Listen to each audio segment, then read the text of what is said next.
अच्छा भैया, मैं गायक पप्पू लाल यादव आप लोगन के बेहद मांग पर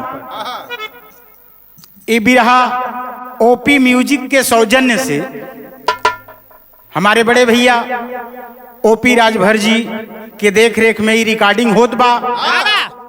बहुत दिन से आप लोगन के मांग रहल यह बिरहा का जौने बिरहा का शीर्षक बा विश्वकर्मा की कला। कहानी भूमिका से देवल गेल मास्टर।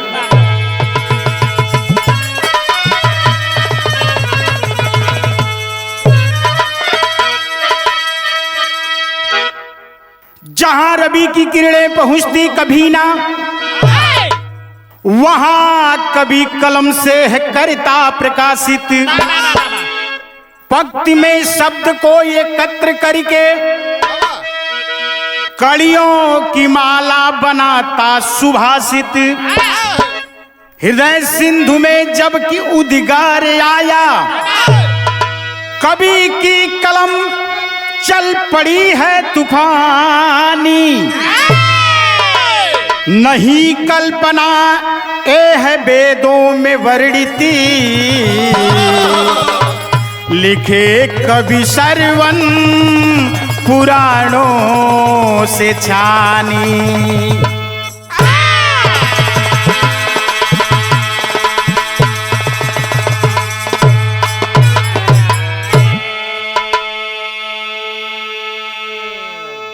बतावल जाला जहां तक रवि मतलब सूर्य, जहां तक उनकर किरण ना पहुंचेले वहां तक कवि के कलम लिखने का कार्य करती है। एक एक पंक्ति को एक एक शब्द को जोड़ करके लिखते हैं। क्या लिखते हैं मास्टर गजल के भाव में?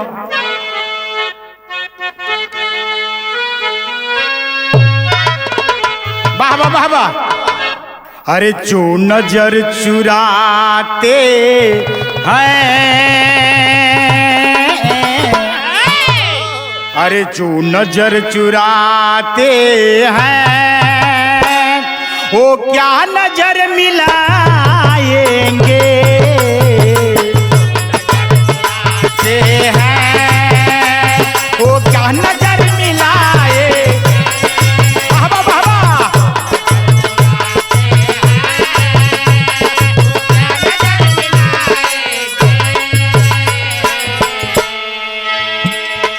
जो नजर चुराते हैं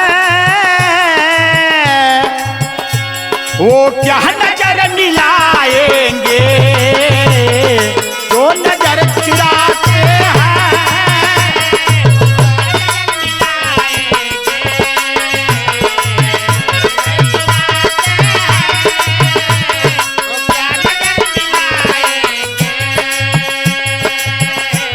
वाह वाह वाह वाह। और बड़ी सुंदर लाइन बा।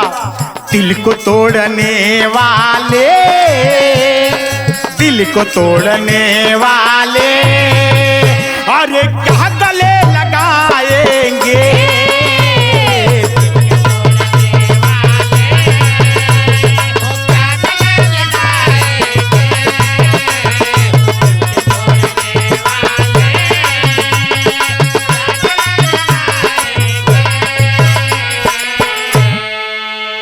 लेकिन भाव में कहनाम बा कि जो हारे किसी से ना, अरे जो हारे किसी से ना उसे अपना हराया है।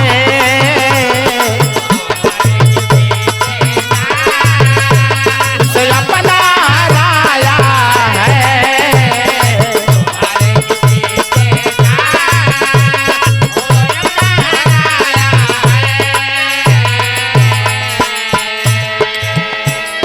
जो हर किसी से ना, अरे उसे अपना हराया है। भेदया जय अपनों का, भेदया जय अपनों का, अरे अपना बता बताया है।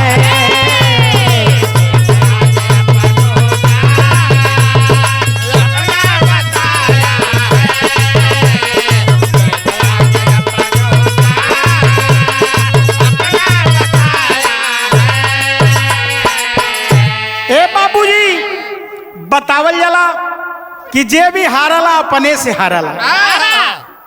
जब ले आप हमार चुगलाई न करवा तब ले दूसरे के ना पता हो। ये दुनिया यही से परेशान हो। घर घर में भेदी हुआ।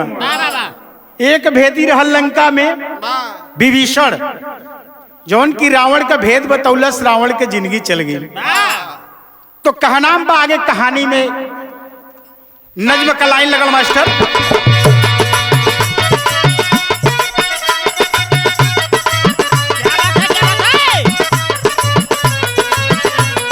वाह वाह वाह। पुत्र ब्रह्मा जी के देव मुनि नारद थे। पुत्र ब्रह्मा जी के देव मुनि नारद थे। ज्ञान व बुद्धि में निपुण, विद्या में विशारद थे।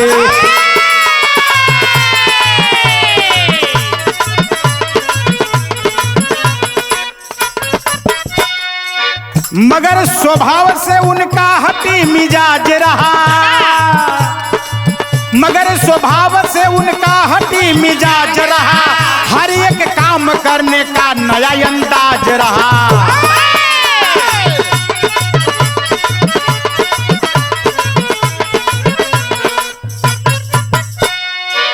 घूमते एक रोज मृत्यु लोक आए हैं। घूमते एक रोज मृत्यु लोक आए हैं। श्रीमन नारायण से अलख वो जगाए हैं।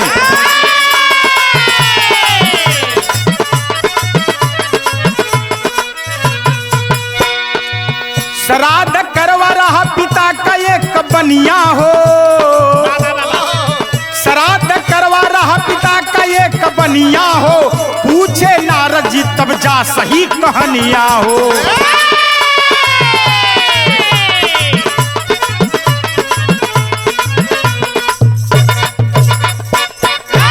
कहानी के समझ ला बाबूजी। ब्रह्मा जी का बेटा नारद जी जे के सब जानाला, बहुत खुरपाती रहलन। जब केहू ना मिले उनके तो हड्डी फेंक के कुकुर लड़ावे का काम करें। एक दिन नारद जी के दिमाग में आल स्वर्ग लोक, पाताल लोक सब जगह भ्रमण कर लेली बाबूजी। लेकिन आज दिल में यह तमन्ना बा के मृत्यु लोक में जाकर के देखी मानव कैसे रहत हुआ। यह समय रहल पितरपक्ष, पितृ विसर्जन। यह समय रहल। नारद जी मृत्यु लोक की तरफ जात हुआ। कोनो गीत का संकेत लगल मास्टर।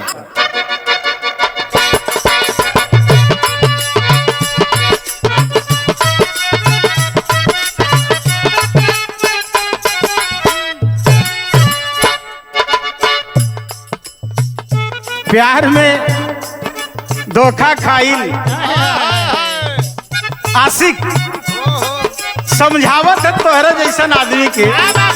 का समझावत मास्टर?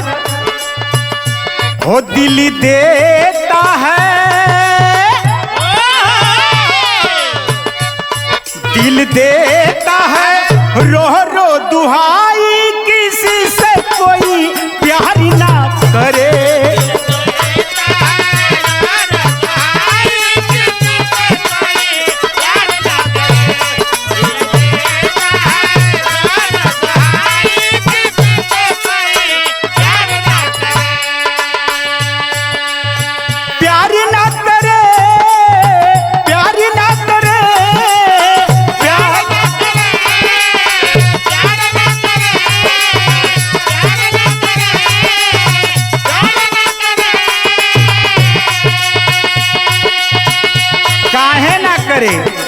काहे ना करे।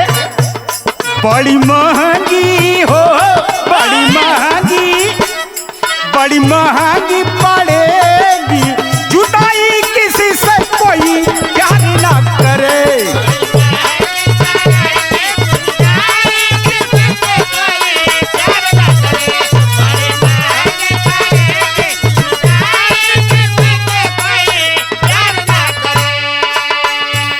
मृत्यु लोक की तरफ जा करके नारद जी नदी के किनारे गए। देखत हुआ एक छे आदमी बैठ के पूजा पाठ करत हो, बार मुड़ौले हो। नारद जी के मन में आयल कि ए भाई काहे बरवा मुड़ौले हो, तनी एकर कारण जानी। पूछत हुआ बोले नारद जी बनिया से जाई बताई देबा आज हमके।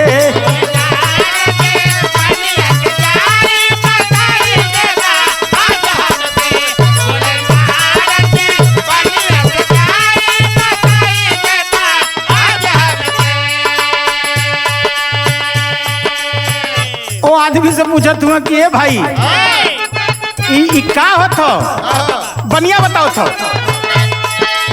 मोहरी गइल बाबू हमर सुन मुनि ज्ञानिया।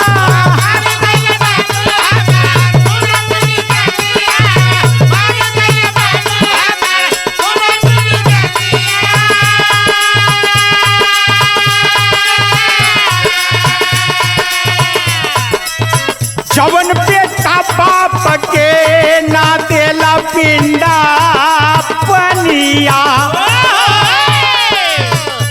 ओकर जिंदगी में ओकर जिंदगी में बिगड़ी कमाई बताई देबा आज हमके।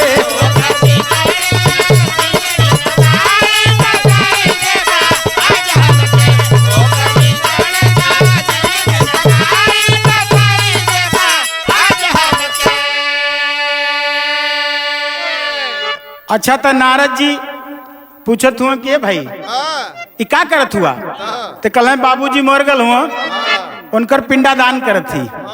नारद जी कहला ई का होला, कहला जवन बेटा के ही सौभाग्य ना मिलत ओकर जिंदगी जियले धिक्कार हो। अरे बाप रे बाप, इतनी बात जौने समय नारद जी सुनले हुए भैया दिमाग खटका लगल। तुरंत स्वर्ग के लोग स्वर्ग की तरफ तैयारी कैलन। कैसे कोनो गीत के संकेत लगल मास्टर।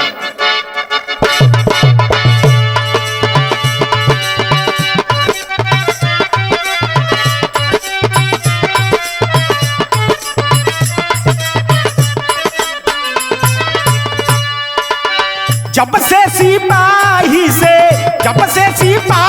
से पहले थानेदार हो न दुनिया पर गोली मार सैया हमार हो, न दुनिया पर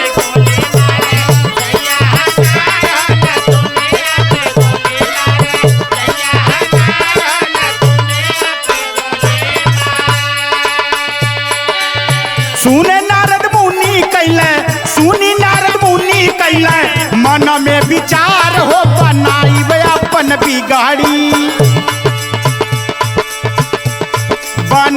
अपन बिगाड़ी देखे पिंडा दान हो बनाई अपन बिगाड़ी।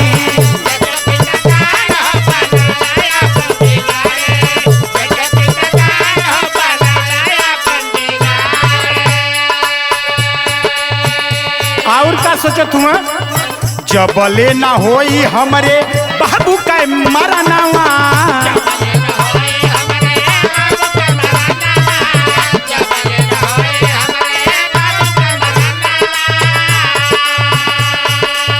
तबले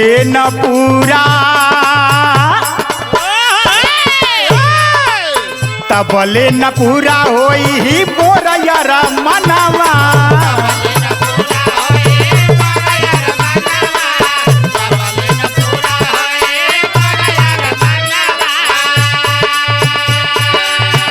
मालूम न कहिया छूटी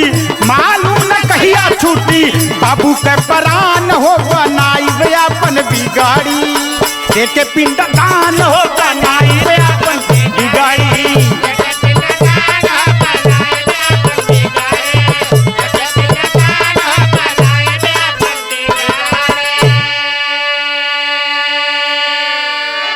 जौने समय मृत्यु लोक से स्वर्ग लोक जात हुआ बिचवा में यह कुछ दिमाग में सोचत हुआ कि अरे बाप रे बाप हमारी जिंदगी बेकार है।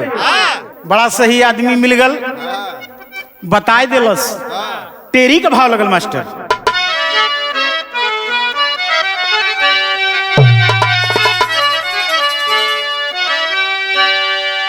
अरे राम लगई बे मुँह बाबू के यगिया, अरे लगई बे मुँह बाबू के यगिया, तो देख के पिंडा दान बेटा के फर्ज निभैबा, अरे निभैबा, अरे निभैबा। लगई बे मुँह बाबू के यगिया और देख के पिंडा दान बेटा के फर्ज निभैबे। चौकड़ा लगल मास्टर। झट से पहुंचे देवलोक, झट से पहुंचे देवलोक, ब्रह्मा जी से कहे बयान, अरे मरना होगा तुम्हें पिताजी, देना है मुझे पिंडा दान। देवलोक पहुंचलन, वहां ब्रह्मा जी से कहत कि कहिया मरबा। अब ब्रह्मा जी घबरात हुआ। समझाए ब्रह्मा जी सुत को, समझाए ब्रह्मा जी सुत को, मरना मेरा नहीं आसान। शंकर जी विष्णु लग जाके नारद लिए हट को ठान। कहला बाबू कब मरबा, कहला की करे देश अपने बाप के जी आवत हो। ई कहां से तोरे दिमाग में बात आई गई। और दूसर बात ये सुन ले बेटा कि हमार मरब इतना आसान ना हो। हम अपने इच्छा से मर सकीला और अपने इच्छा से जी सकीला, ये मुमकिन ना हो। कहला कौनो उपाय, कहना हमारे तरफ तो कौनो उपाय ना हो। भागल गई ना भगवान भोलेनाथ के पास, पूरी समस्या सुनो ना। भगवान भोलेनाथ तर तर तर तर कापत हुआ कि रे मर्दी ही कौन बात सुनावत हुई जो हमारे बसे में ना बा। अरे दुनिया का रचयिता हम का कह सकीला। अच्छा तो जा आगे बढ़ा। भगवान विष्णु किया गईला नारायण नारायण। कहला अरे नारद कैसे आना पड़ा। कहला एक ठे तन्नी बुढ़सा समस्या है, छोटी सी समस्या लेके आ ले। कहला बोलो।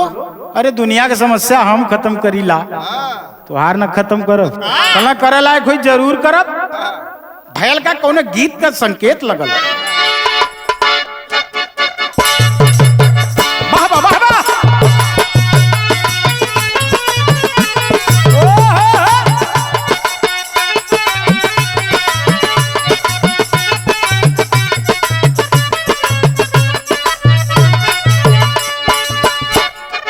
कौनो सखी सावन के महीना में कहत बा अपने सखी से, देखा बहुत पुरान धुन, कितना मजेदार धुन बा।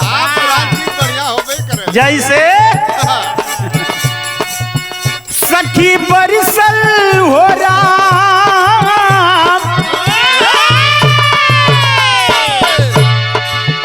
सखी बरिसल बदरवा से मोती रे झुलनिया से बूंदी टप।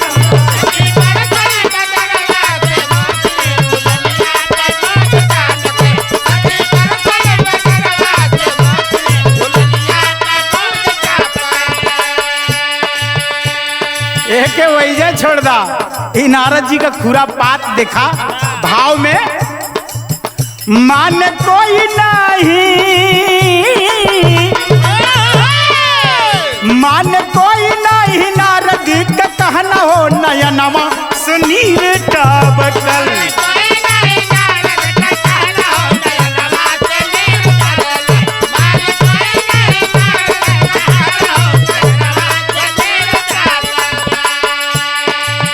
केहो ना मनलस तब का भयल। विश्वकर्मा के पास नारद जी आए,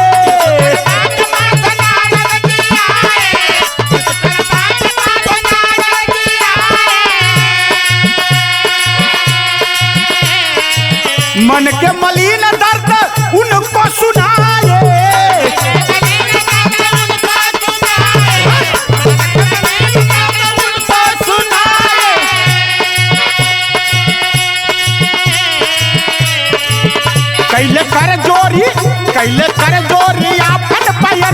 नयनवा से नीर टब के।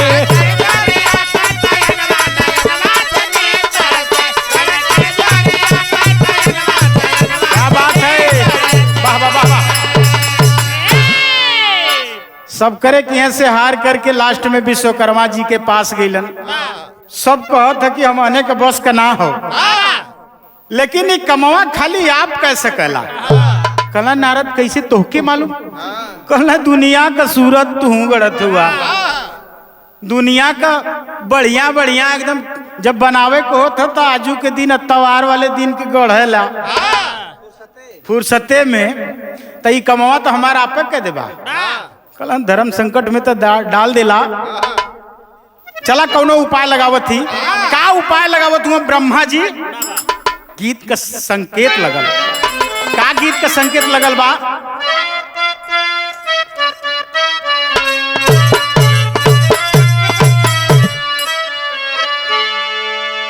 अरे माई हो ललनवा देईदा,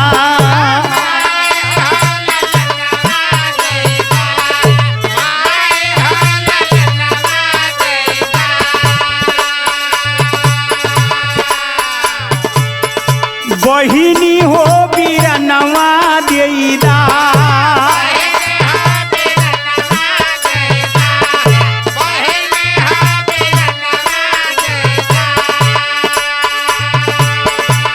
माई हो ललनवा देईदा, बहिनी हो बीरनवा देईदा। देशवा पे मारे खातिर बाजी पहलवानवा देईदा, बहिनी हो बीरनवा देईदा, बहिनी हो ललनवा देईदा।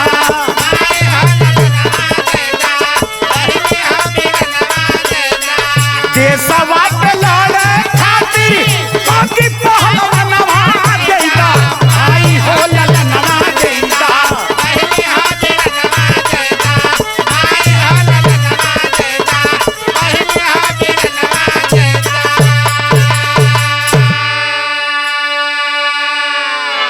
लेकिन नारद जी के विनती पर विश्वकर्मा जी उठाते हैं अपना पूरा सामान, रचते हैं। क्या रचते हैं भाव में। अरे ब्रह्म का सूरतिया सुंदर, बाबा बाबा गौड़ी के मूर्तिया सुंदर, गौड़ी के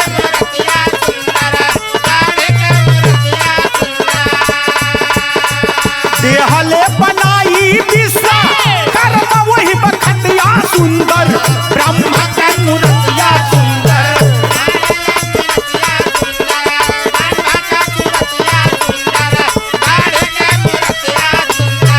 देहले बनाई विश्वकर्मा वही बखतिया सुंदर, ब्रह्म के सूरतिया सुंदर।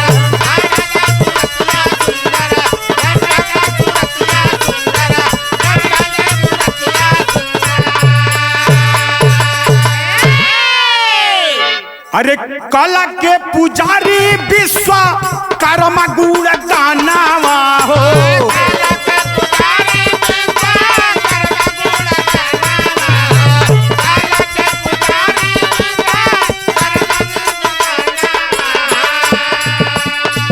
लकड़ी से कैले नकली ब्रह्म का रचनावा हो।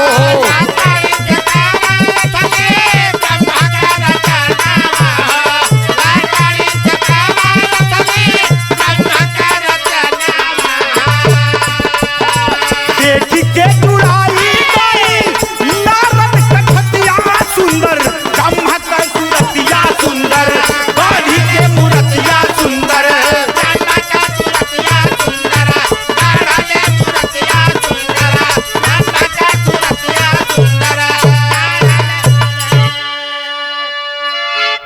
अच्छा बाबूजी, विनती कैले के बाद विश्वकर्मा जी ब्रह्मा का मूर्ति बनावत हुआ।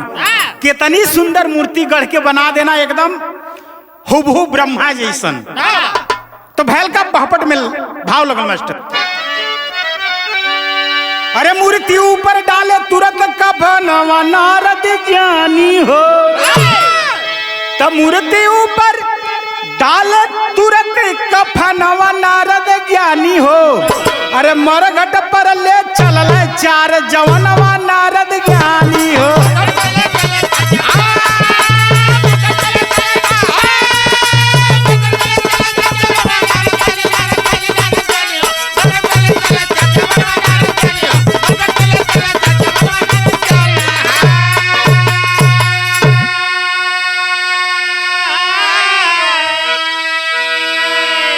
अच्छा तो जौने समय अरमान पूरा भैल नारद जी का, नारद जी तुरंत ओके ठाड़ वाड़ बनौना, तुरंत कंधे पर 4 जने के लेकर के और चल देना अपन अरमान पूरा करे खातिर। चल देना तो भैल का गवा। अरे बीच राह में या सली ब्रह्मा और तो बोले गई आई हो। पूछन लागे नारद से तब नारद जी घबराई हो। अरे कुछ न बोले झुक गयल गर्दनवा नारद ज्ञानी हो। अरे ब्रह्मा जी तब मन में कहे गुणनवा नारद ज्ञानी हो।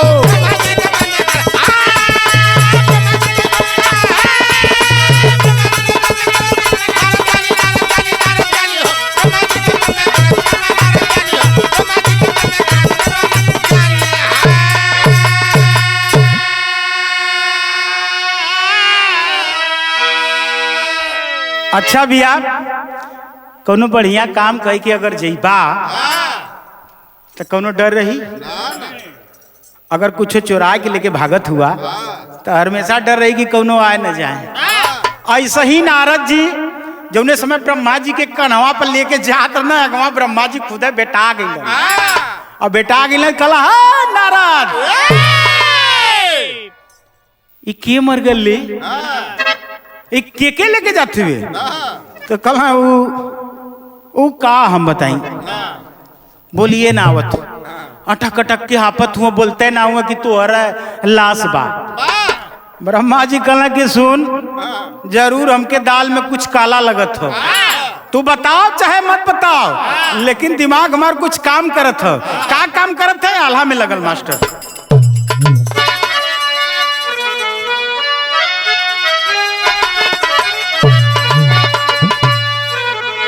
अरे मूर्ति के पास जाके अरे भीड़े नारद ज्ञानिया बाबू।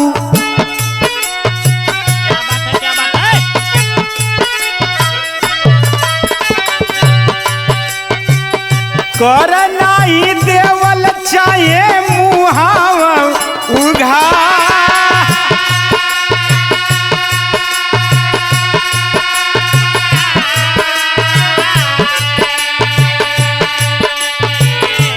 आपस में बाप बेटा सोझा जूझ गईल बाबू।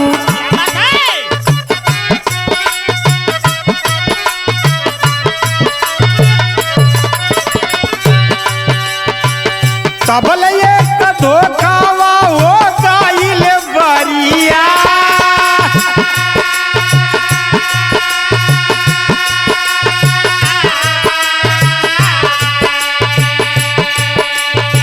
मूर्ति पगिरल कमंडल कपनिया भैया।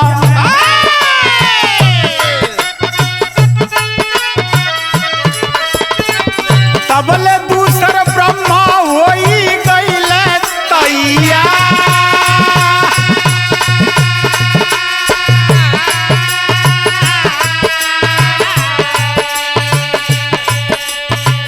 ब्रह्मा साथे ब्रह्मा कैला लड़ाई होई लगली बाबू।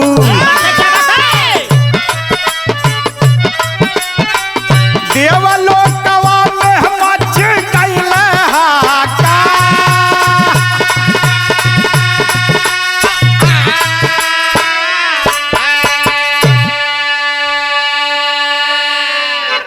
बात के समझला भैया। जौने समय नारद जी कंधवा पर ब्रह्मा जी के लेके जात रहना, जौन विश्वकर्मा जी जौने ब्रह्मा जी का रचना के लिए रहना,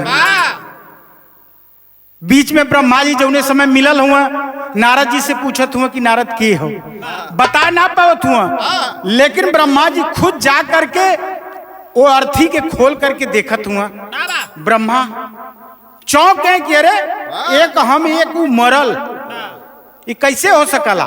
नारद से लड़ाई करत हुआ तबले कमंडल का पनिया तैसा वो मूर्तिया पर गिर गई। कुदरत का करिश्मा देखा। ब्रह्मा जी के कमंडल में अमृत अमृत जेकरे ऊपर भी पड़ जाई तुरंत जीवित हो जाई। और जौने समय वो ब्रह्मा तैयार भल हुआ, एक ब्रह्मा के देख करके लड़ाई चालू हो गई। यहाँ नारद जी एक बारी खड़ा हुआ तो भैल का सदर में लगल भाव।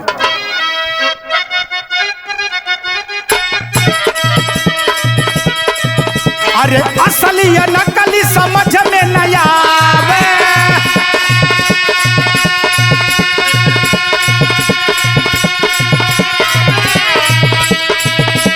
झूठी सब लोग गैला विश्वकर्मा के द्वार।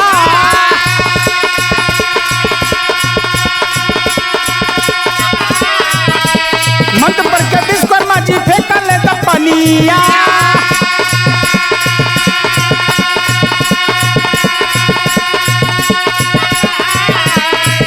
अरे नकली ब्रह्मा गिर गैला होई के लच्चा।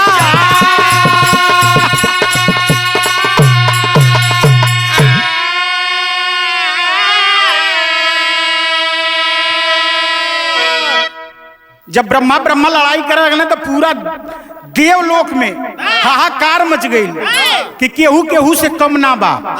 हमारे तो समझाई में ना बा कि कौन असली ब्रह्मा हुआ कौन नकली ब्रह्मा हुआ, के मारल जाए के बचावल जाए। भागल गई ना विश्वकर्मा जी की यहाँ, कहले कि तो ही कहानी बढ़ौले हुआ और तो ही खत्म करवा। विश्वकर्मा जी अलन मंत्र पढ़ के जब पानी फेंकलन तो ब्रह्मा जी जो असली थे वो असली रह गए, जो विश्वकर्मा जी बनाए थे वो तुरंत मूर्ति धारण हो गया। पूरा शंका का समाधान, पूरा झगड़ा का जड़ विश्वकर्मा जी बढ़ौलन, अब विश्वकर्मा जी खत्म कैलन। तो खड़ी में कहनाम बा, अरे देवलोक में बाजल फिर चयन के बसिया, तब ब्रह्मा के कांधे पर उठवल लसिया।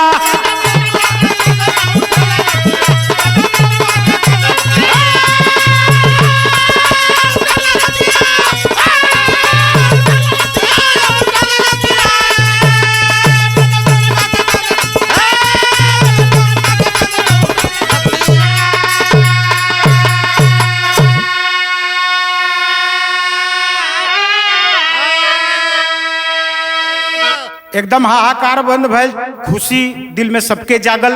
ब्रह्मा खुद कान्हे पर लाश उठा के लेके जाते हैं। तब तो खुशी मनाए नारद जी भर करके मुस्कान।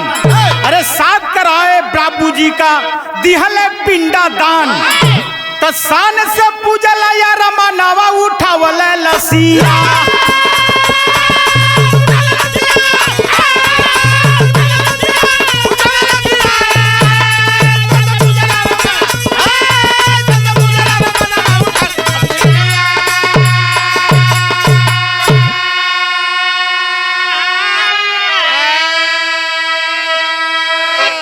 अच्छा तो नारद जी खुशी के मारे एकदम समाता ना हुआ, अमाथा ना हुआ तनको। अब हमार जिंदगी बन गई कि बाहू के पिंडा दान के देली। एजे से हमार कहानी समाप्त होत बा। गुरु घराने का परिचय लगल कैसे, तो गुरु बिहारी गुरु गणेश गुरु रामलाल मुरबा का स्वर्ग गए चंद्रिका कवि बच्चन का विजय पताका।